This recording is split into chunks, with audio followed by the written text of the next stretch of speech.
नमस्कार दोस्तों, हमने पिछले वीडियो में भारत की कुंडली का विश्लेषण किया था और आज हम श्री नरेंद्र मोदी जी की कुंडली से इस वर्ष उनकी कुंडली क्या संकेत दे रही है उसको जानने की कोशिश करेंगे।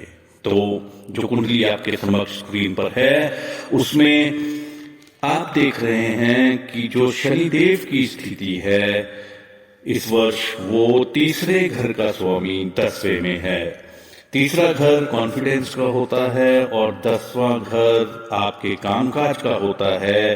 तो हमें ये शक नहीं होना चाहिए कि कामकाज में मोदी जी का कॉन्फिडेंस कितना ऊंचा है और वो इस वर्ष भी अपने कामकाज में वही कॉन्फिडेंस को दर्शाएंगे।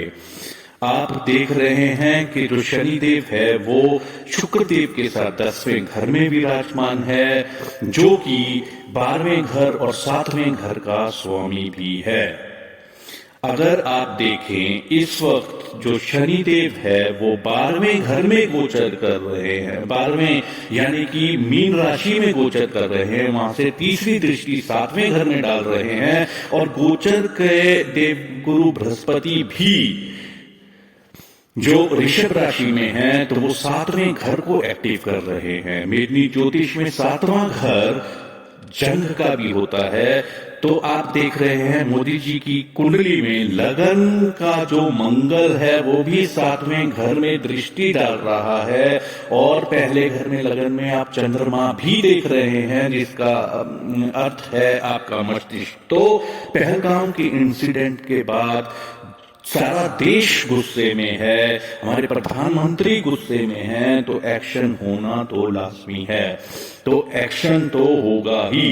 तो अब ये देखते हैं कि ये जो एक्शन होगा क्या ये एक कामयाब एक्शन होगा। अगर आप मोदी जी की कुंडली में देखें कि तीसरे घर का स्वामी शनि 10वें घर में है, उसका मतलब ये होता है कि अपने सेल्फ एफर्ट से, अपनी पावर से, अपने पराक्रम से अपने प्रोफेशन में सक्सेस हासिल करना। और मोदी जी का प्रोफेशन क्या है? अगर आप देख रहे हैं कि शनिदेव 10वें घर में बैठकर चौथे घर में दृष्टि दे रहे हैं, चौथा घर जनता का होता है, यानी कि उनका प्रोफेशन जनता से रिलेटेड है, वो हमारे देश के माननीय प्रधानमंत्री हैं।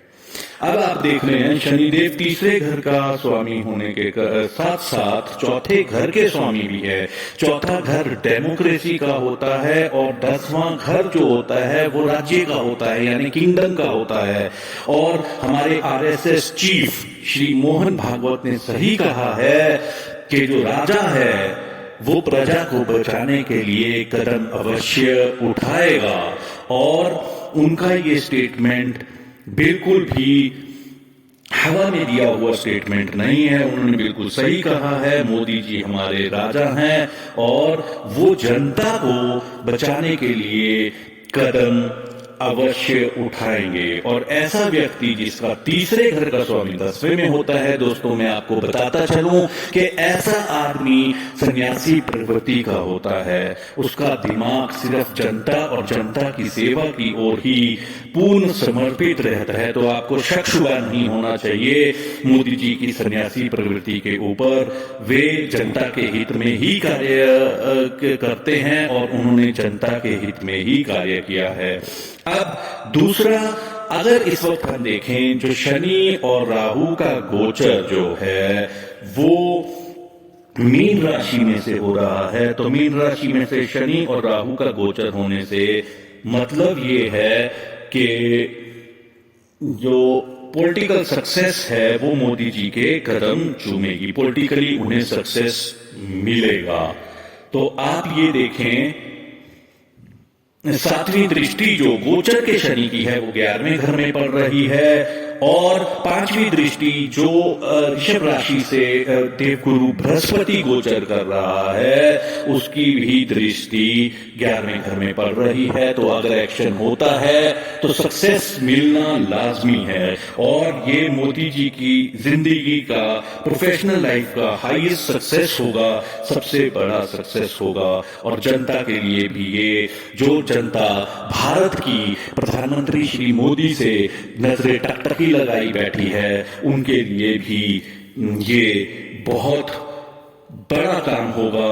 और आप ये देख रहे हैं कि देवगुरु बृहस्पति जो है मई 15 को मोदी जी की कुंडली के 8वें घर में चले जाएगा, जिसका मतलब है ट्रांसफॉर्मेशन।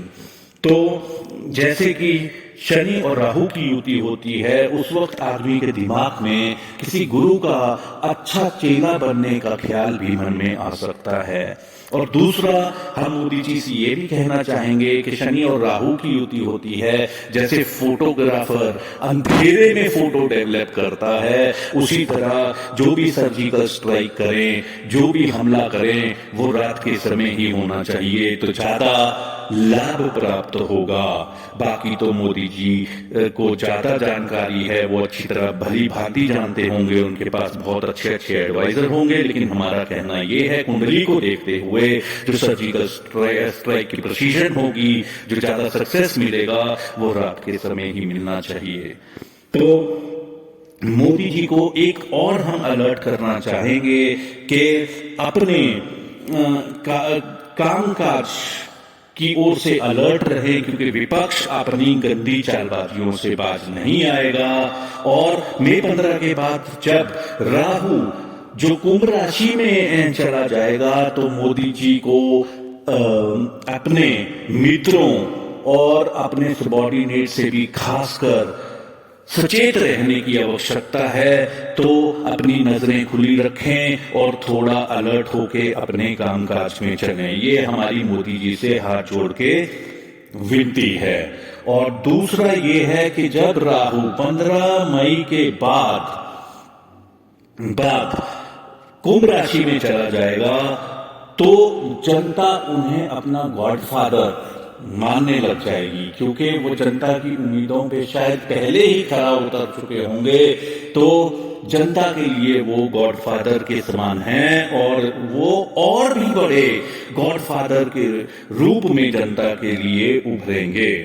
तो ये जो हमने विश्लेषण किया इस साल, तो हम बस ये चाहते हैं कि मोदी जी इससे पहले कि उनका गुरु 8वें घर में गोचर करे, उससे पहले समय का लाभ उठाकर जो आज तक नहीं हुआ वो करके दिखा दें, और उससे पहले पहले अपनी जिंदगी के करियर का, यानी कि अपनी प्रोफेशनल लाइफ का हाईएस्ट सक्सेस गेन कर लें, और भारत की जनताओं की उम्मीदों पर भी खरा उतरें। हमारी शुभकामनाएं हमेशा श्री नरेंद्र मोदी के साथ थी और रहेंगी, और हमें पूर्ण विश्वास है कि सरहद की ओर जो पापी बैठे हैं, क्योंकि आपने देखा तीसरे घर में शनि है, शनि जो है वो पड़ोसी के घर में, यानी कि तीसरे घर में है, वो पड़ोसी से रिश्ते थोड़े से तलक करती है। तो इसलिए पाकिस्तानियों पे एक्शन हो गया है, उन्हें भारत को छोड़ के जाने का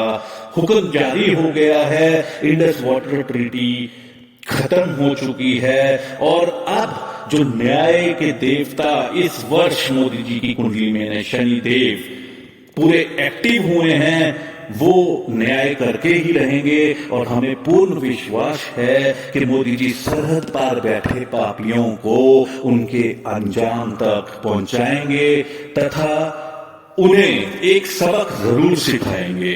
तो दोस्तों, ये थी मोदी जी के 2025 का विश्लेषण कुंडली देखकर। तो हम भी इंतजार कर रहे हैं कब पहलगाम के पापियों को मोदी जी अंजाम तक पहुंचाते हैं। जय हिंद, जय भारत।